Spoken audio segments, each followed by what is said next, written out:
గీతోపదేశ సారం 9వ పద్యం. భావశూన్య సద్భావ సుస్థితి భావనాబల భక్తి ఉత్తమం. దీంట్లో సద్విద్య చెప్పాము. ఇంకా మీకు సత్సంగము చెప్పాలి నేను. సత్సంగంలో మనం సత్పురుషుల సంఘాన్ని కలిగి ఉండాలి.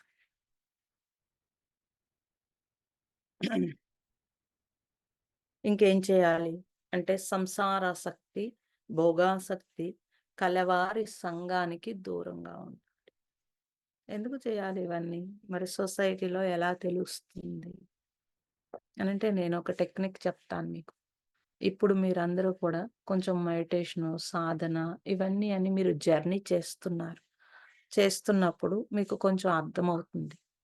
ఎలాగా అనంటే మీరు ఎవరితోటైతే మాట్లాడుతున్నారో, ఎవరితోటైతే కలిసి స్నేహాలు చేస్తున్నారో, ఏం చేస్తున్నారో వాళ్ళతో మీకు ఒక పాజిటివ్ ఒక హాయ్ రావాలి.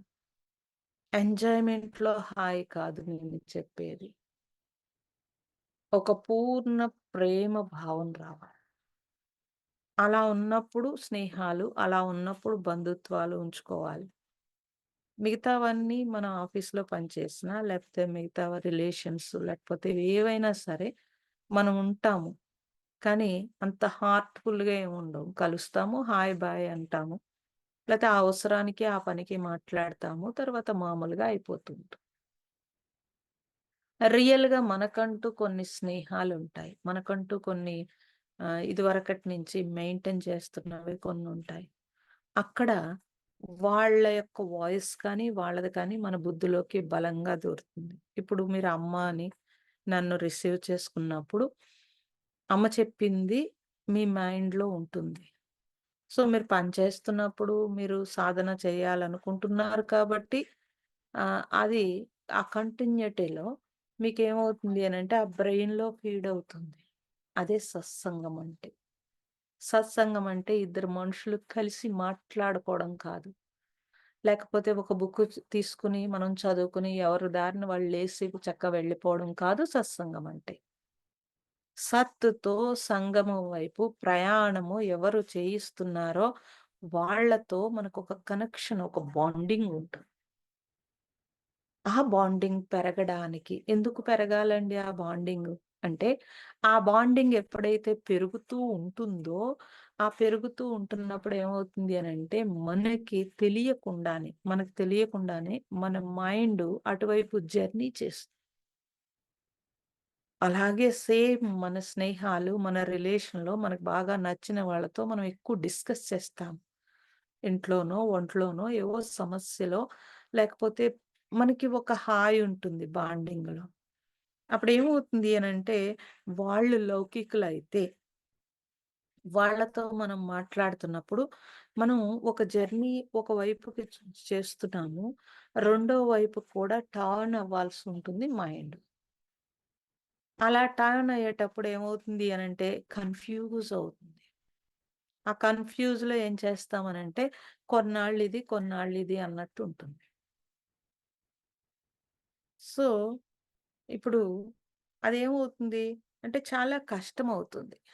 చాలా కష్టమవుతుంది మైండ్‌కి. ఇది మీరు గుర్తుపెట్టుకోవాలి. ఇది మీరు చూసుకోవాలి. అందుకే ఒక లక్ష్యము. ఏ లక్ష్యము? అంటే నా లైఫ్‌కి ఒక లక్ష్యం.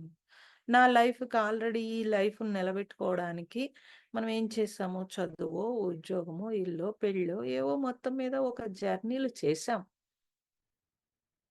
అది ఆ జర్నీ చేశాం. ఇప్పుడు ఆ జర్నీ నుంచి ఈశ్వరుడు వైపుకి అంటే భగవంతుడి వైపుకి మనం జర్నీ చేయాలనుకుంటున్నాం. చేయాలనుకుంటున్నప్పుడు మీరు బస్సెక్కో, రైలెక్కో ఏదో ఒక ఊరు వెళ్ళాలనుకుంటున్నారు. మీ ఇంటి నుంచి ఆ ఊరు వెళ్ళాలి అనంటే మీ ఇల్లుని వదిలేసి ఆ ఊరు వెళ్తారు. మళ్ళీ అక్కడ వదిలేస్తే మీ ఇంటికొస్తారు. కాబట్టి ఏదో ఒకటి కొద్దిగా వదిలితే కానీ ఆ టైంకి ఆ కార్యక్రమం చెయ్యలేరు. అలాగే మన మైండ్‌లో ఒక సత్సంగం. మళ్ళీ సత్సంగం పేరు చెప్పి అనేకం వింటూ ఉంటాం మనం. అది కూడా తప్పు. అదేంటండి అనేకం వినకపోతే నాలెడ్జ్ ఎలా వస్తుంది? అనంటే మీరిప్పుడు సత్సంగం కాదు, మీరు సాధన చేస్తున్నారు. సో, సత్సంగం అంటే ఎలా అంటే, మనకి తెలియని విషయాన్ని తెలుసుకోవడానికి అనేకం వినొచ్చు. ఎవరు తప్పని చెప్పరు. అనేకం వినొచ్చు. ఓహ్! ఈ లైన్‌లో నేను వెళ్ళాలి అని నువ్వు డిసైడ్ అయ్యే వరకు అనేకం వినొచ్చు. మీరు ఒక ఓంకారం లైన్ తీసుకొని, ఒక ఓంకారం లైన్‌లో వెళ్తున్నారు. వెళ్తున్నప్పుడు అది మాత్రమే మైండ్‌కిచ్చారనుకోండి. అప్పుడేమవుతుంది అనంటే, ఆ మైండ్ దాన్ని బాగా రిసీవ్ చేసుకుంటుంది. అలా రిసీవ్ చేసుకున్నప్పుడు మాత్రమే పట్టుకుంటుంది. నేనందుకే ఓంకారం పలకడం కాదు, మీరు పట్టుకోండి అని చెప్తూ ఉంటాను. ఇది గుర్తుపెట్టుకోవాలి. సో, పట్టుకోవాలి అనంటే ఏంటంటే, ఈ ఈ మైండ్‌ని అనేకం నుంచి ఒకవైపుకి జర్నీ చేయించాలి. సో, కాబట్టి నేను వింటున్నాను. అంటే నువ్వు వింటున్నావు అంతే. వింటూనే ఉంటావు. నేను సాధన చేస్తున్నాను అనంటే, ఆ సాధన గురువు చెయ్యి పట్టుకొని చేయించాలి. అదేంటండి చెయ్యి పట్టుకొని ఎలా చేయిస్తారు? మీరెక్కడో ఉన్నారు, మేమెక్కడో ఉన్నాము అనంటే అర్థం ఏంటండి? అనంటే నువ్వు అనేకం వైపుకు వెళుతున్నప్పుడు లాగగలగాలి. సో, కనెక్షన్ అంటాం. ఆ గురువుకి, శిష్యుడికి మధ్య బాండింగ్ కనెక్షన్ లేదా తల్లి బిడ్డ నా దృష్టిలో ఒక గురువు మదర్ లాగే ఉండాలి. మదరు ఇంకెప్పుడు తింటున్నా, తిరుగుతున్నా, ఏం చేస్తున్నా లేకపోతే ఒక కన్ను బిడ్డ మీద వేసేసి ఉంచుతుంది.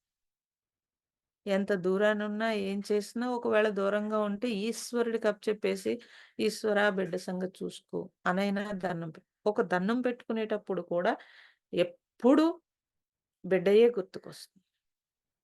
అలాగే ఒక గురువు తప్పనిసరిగా, తప్పనిసరిగా వాళ్ళని ఆశించిన లేకపోతే ఆరాధించేవాళ్ళో, ఆశించేవాళ్ళో లేకపోతే వాళ్ళ దగ్గరికొచ్చిన వాళ్ళో ఎవరైతే ఉన్నారో వాళ్ళ మీద మాత్రమే దృష్టి ఉండాలి.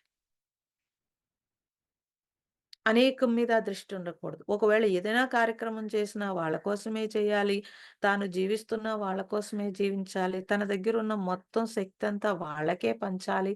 అలాగే పర్సన్ తోటి ఉండాల్సిందే. గుంపులో గోవిందులాగా లేతే పబ్లిక్ మీటింగ్‌లాగా లేకపోతే అలా ఉంటే మాత్రం దాన్ని సాధన అనరు. దాన్ని ఉపన్యాసకర్తలు అంటారు. ఉపన్యాసము ఎందుకు అంటే పాండిత్యం అంటారు. ఇంకా చాలా భాషలున్నాయి దానికి. ఏంటి భాషలు అనంటే సో, అతనికి వచ్చిన విద్య కానీ, అతనికొచ్చినది కానీ స్ప్రెడ్ చేస్తాడంటే వదిలేస్తాడంతే. అక్కడ ఏరుకునే వాళ్ళు ఏరుకుంటారు. తీసుకునే వాళ్ళు తీసుకుంటారు. వాళ్ళు అలా ముందుకు వెళ్ళాలనుకుంటే వెళ్ళాలి గాక. అది చాలా శక్తి ఉండాలి శిష్యుడికి.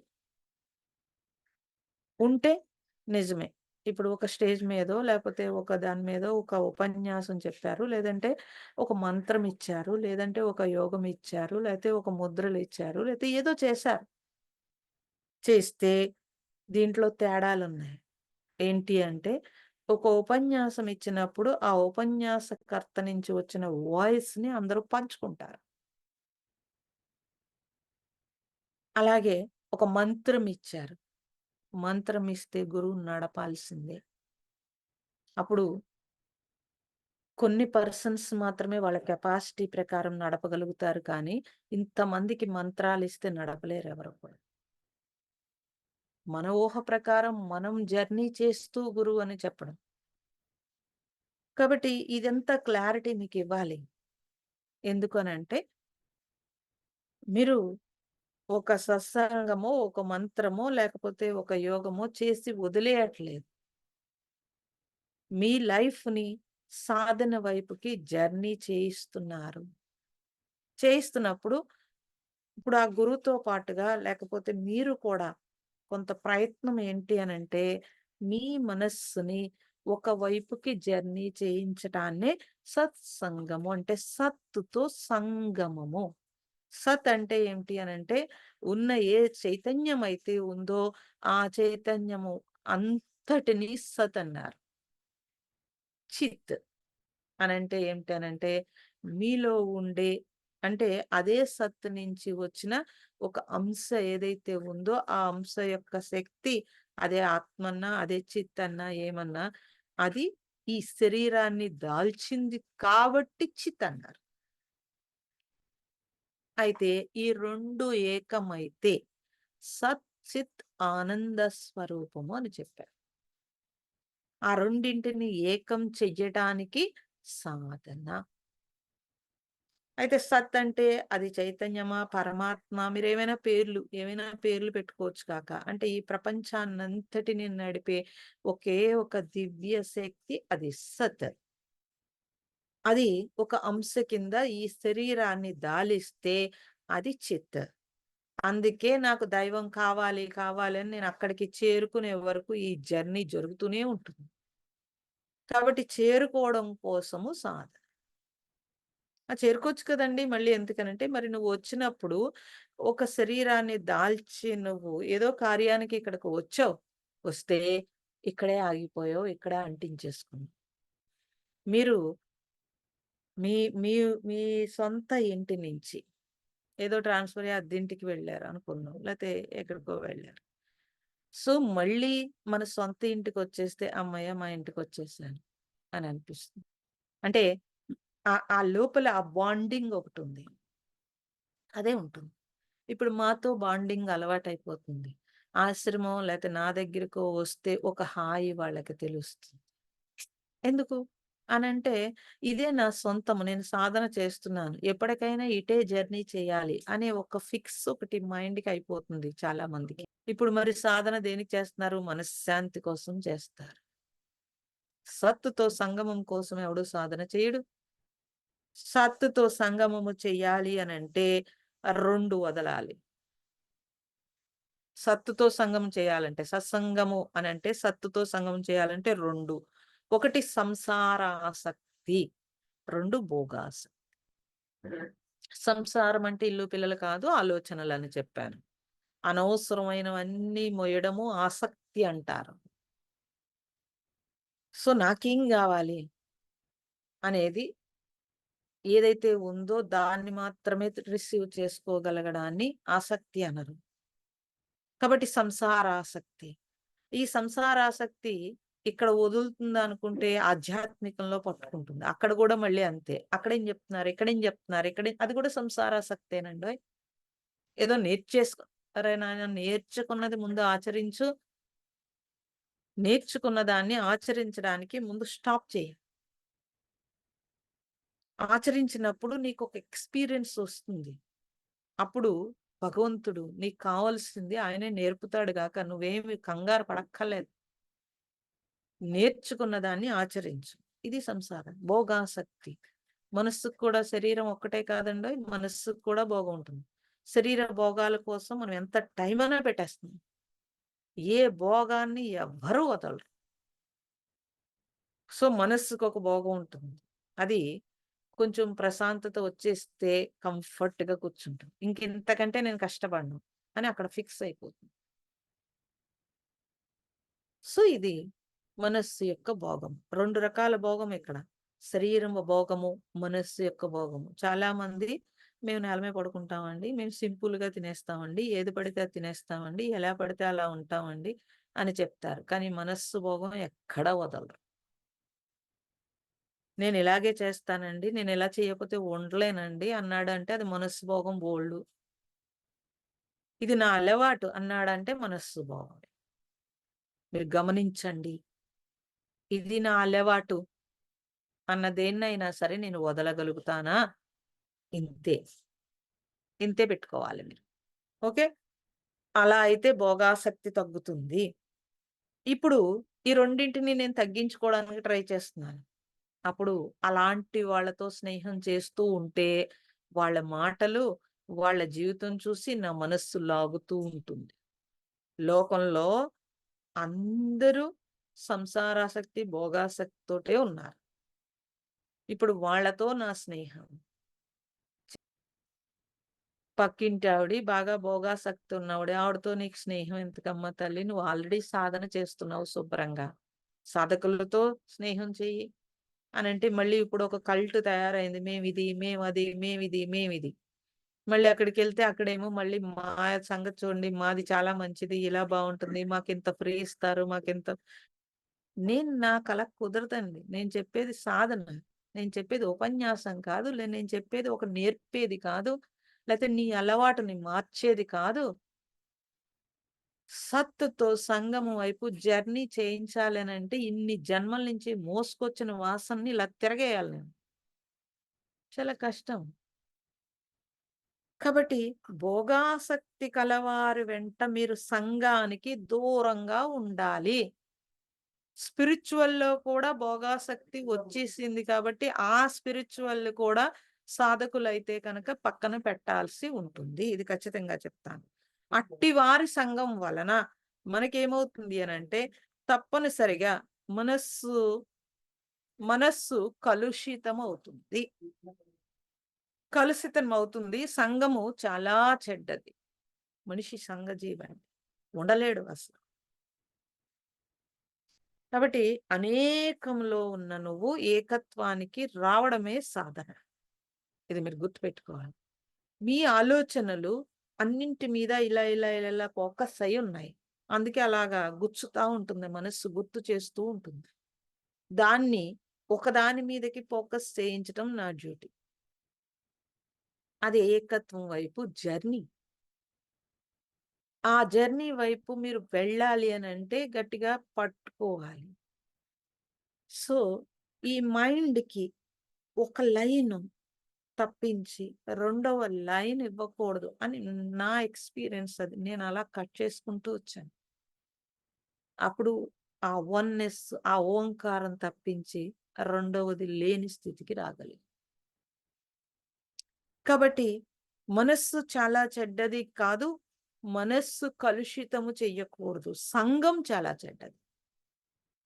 అందుకే పరిసరాలు, బంధుత్వాలు, స్నేహాలు వీటి ద్వారానే మన మైండ్ టర్న్ అయిపోతూ ఉంటుంది. ఓకే. పోనీలే పర్వాలేదు. ఈ ఒక్కసారికి ఏమవుతుంది అని అనిపిస్తోంది అనిపిస్తోంది అనంటే, ఆ సంఘంలో ఆ వైబ్రేషన్స్ ద్వారా నువ్వు చాలా అంటే నీ లోపల కోరిక లెగిసింది. ఇది గుర్తుపెట్టుకోవాలి. ఇది మన కోరికండోయ్! వాళ్ళు చెడ్డవాళ్ళని అనకూడదు తప్పు. ఎవరు చెడ్డవాళ్ళు కాదిక్కడ. పుట్టుకతో ఎవ్వరూ చెడ్డవాళ్ళు కాదు. పరిసరాలు, పరిస్థితుల నుంచి వాళ్ళ చెడ్డతనం అలవాటు చేసుకుంటారు కానీ, పిల్లవాడు ఎక్కడైనా చెడ్డవాడుంటాడండి? ఆ తరువాత పరిసరాలను బట్టి వాడి జన్మతః సంస్కారాలు బయటికి లెగుస్తూ ఉంటాయి. ఇంట్లో వాతావరణం నుంచి, బయట సొసైటీ నుంచి వాడి సంస్కారం లెగుస్తూ ఉంటుంది. ఇప్పుడు మాకు ఇంట్లో వాతావరణం స్పిరిచ్యువల్‌గా ఉంది కాబట్టి, పూర్వ జన్మ వాసన ఏదైతే ఉందో ఆ సంస్కారం లేసింది.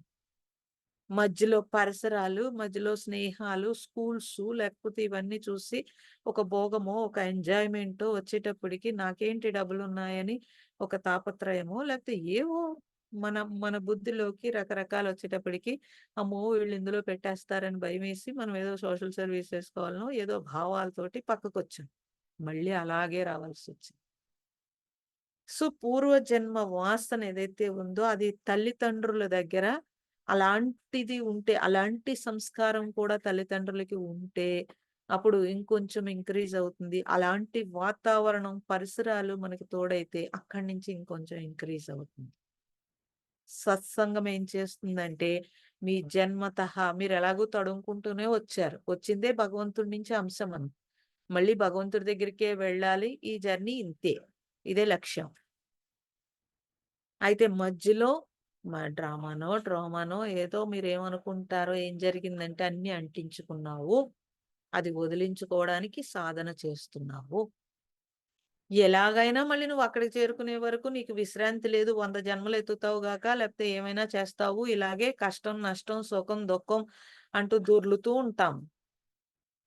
కాదు పూర్ణ స్వేచ్ఛ కావాలి. మళ్ళీ భగవంతుడి దగ్గరికి వెళ్ళాలి.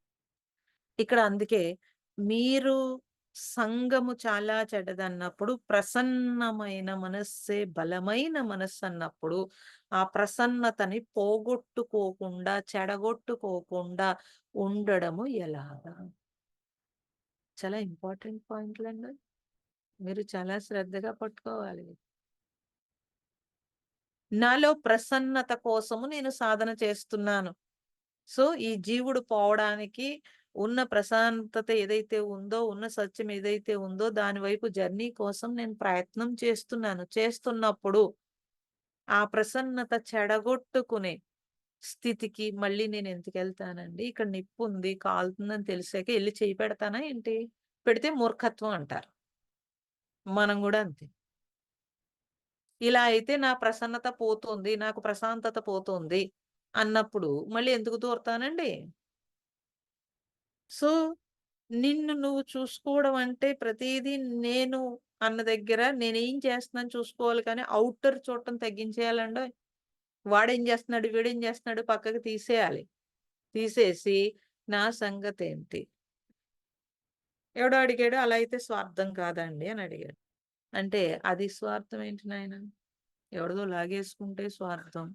నీ జన్మ నువ్వు ఎవడినో నువ్వు ఏదైతే టేకప్ చేసావో ఆ పోస్ట్ మానేసి చేస్తే స్వార్థం అంట. నువ్వు ఆ పని చేస్తున్నావు. అలాగే చేస్తూ నీ గురించి కూడా నువ్వు చేసుకుంటున్నావు. ఇది కర్తవ్యము. అప్పుడు లేదు. నేను అన్నీ వదిలేసుకొని ఎవడి కోసమో చేస్తున్నానంటావు. లేతే పిల్లల్ని, లేతే భర్తని, లేపోతే ఏదో చేస్తున్నానని మీరు దిగారు. మళ్ళీ దెప్పకుండా ఉంటారా? తిట్టకుండా ఉంటారా? నేను గాబట్టి నీ కోసం చేస్తున్నా అన్నారు అంటే అక్కడేముందండి? అక్కడ త్యాగం ఉందా? ఏదో వాళ్ళు మనకు చేయలేదనుకోండి. వెంటనే బుస్మని వచ్చేస్తుంది కోపం. ఎందుకొస్తుంది? అంటే ఆశించి చేసావు కాబట్టి వస్తుంది. లేతే పిల్లలే అనుకుందాం. ఇంత వాళ్ళ కోసమే అన్నీ త్యాగం చేస్తున్నా అన్నప్పుడు, ఇంక మళ్ళీ వాళ్ళ నుంచి మనం ఎక్స్‌పెక్ట్ చేసేదేముందండి? ఎక్కడికక్కడ నా డ్యూటీ చేసి అక్కడితో క్లోజ్ అనేంత మానసిక పరిస్థితి మనకొస్తే బంధం లేకుండా స్వేచ్ఛొస్తుంది. అయితే ఇక్కడ బలమైన మనస్సన్నప్పుడు దాన్ని ప్రసన్నమైన మనస్సు కింద మార్చుకున్నప్పుడు అంటే మీరు మరిప్పుడు ధ్యానం చేసో, లేతే ఏదో చేసి కొంత ప్రశాంతతని మీరు కోరుకుంటున్నారు. కోరుకుంటున్నప్పుడు ఆ ప్రశాంతతని చెడగొట్టుకోకూడదు. అడుసు తొక్కనేల, కాలు కడగనేల అని ఎలా చెప్పారో, అలా కాసేపు ప్రశాంతంగా ఉన్నాను. ఉండు. నీ పని వరకు లేకపోతే నీ వరకు నువ్వు ఏ డ్యూటీలో ఉన్నావో, ఆ డ్యూటీలో చుట్టూ కొలీగ్సో లేకపోతే ఎవరో ఉంటారో అంతవరకు వాళ్ళతోటి గడుపుతావు. అయిపోయింది. ఇంటికొచ్చావు.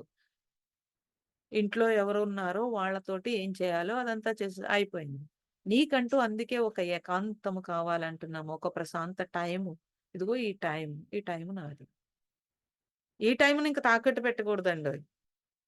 నీ టైమంటే నీ టైమే. ఇంక ముందు ఫస్ట్ సిన్సియర్‌గా టైముని మాత్రం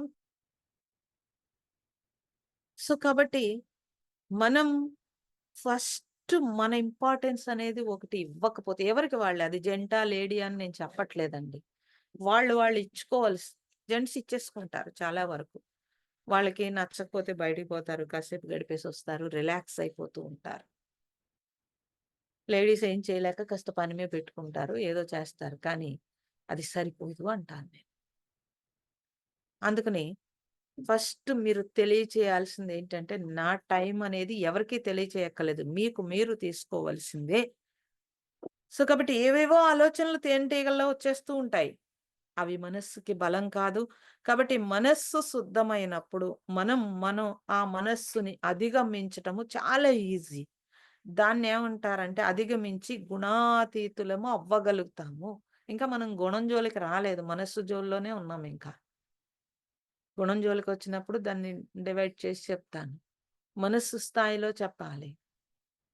కాబట్టి మనస్సుని మీరు ఆహ్, అధిగమించితే గుణాతీత స్థితికి రాగలుగుతారు. లేతే ఇక్కడే పట్టుకోపోతే అక్కడేం పట్టుకుంటారండి? కాబట్టి ఇక్కడ పట్టుకోవాలి అనంటే మనస్సుని అధిగమించాలి. ఒక బలం కావాలి. అప్పుడేం చేయాలండి? దాన్ని నోరు నొక్కాలా? నొక్కితే గాని కూర్చోగలుగుతామా? లేతే అలర్ట్‌గా చెప్పగలుగుతామా? ఎలా చెబితే వీళ్ళకి అర్థమవుతుంది అని డీప్‌గా చెప్పగలుగుతాము? ఒకరోజు పెళ్లి కాదు కదండిది. 25 సంవత్సరాల నుంచి రోజుకి 4, 5 క్లాసులంటే, ఒకరోజు పెళ్ళా ఏంటి? పోనీ ఒకటే క్లాసయితే అలవాటయిపోయి రుబ్బిన పిండి మళ్ళీ రుబ్బినట్టుగా చెప్పేద్దును పోనీ. పర్సన్‌కి కూర్చున్న వాళ్ళందరూ వేరియేషన్ వేరు. లేతే కూర్చుంటారా ఏంటి? మీరు సాధన జన్మ కోసం చేసుకుంటున్నారు. ఇదొక్కటే మీ ఆస్తి. మీ ఆస్తులు ఎన్నున్నాయి కాక అన్నీ మీరు వదిలేసిపోవాల్సి ఉంటుంది. ఇదొక్కటే మీ ఆస్తి కాబట్టి తప్పనిసరిగా సాధనకి సంబంధించి ఇది మీ సొంతము. భార్యాభర్తలిద్దరు మేమిద్దరం కలిసి చచ్చిపోతాం అనట్లేదు. కలిసి సాధన చేస్తాం. కలిసి ఓకే. సాధన చేస్తే గనక ఇంట్లో ఎటువంటి గొడవలు ఉండవు. మంచిది.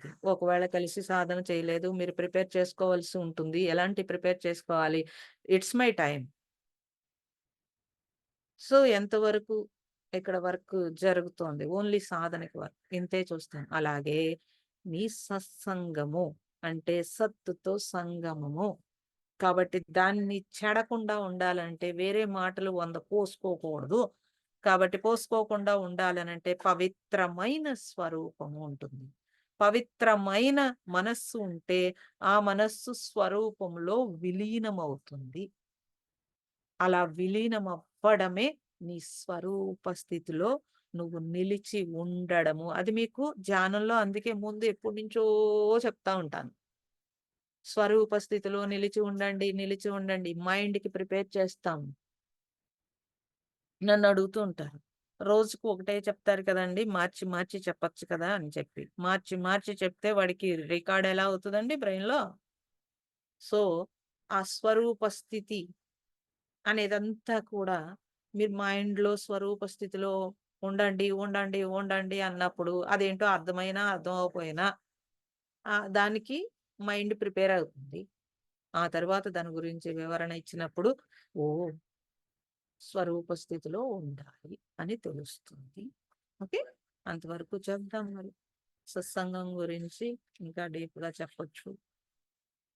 హ్మ్. ఓకే. భావశూన్య సద్భావ సుస్థితిః భావనా బల భక్తి ఉత్తమం.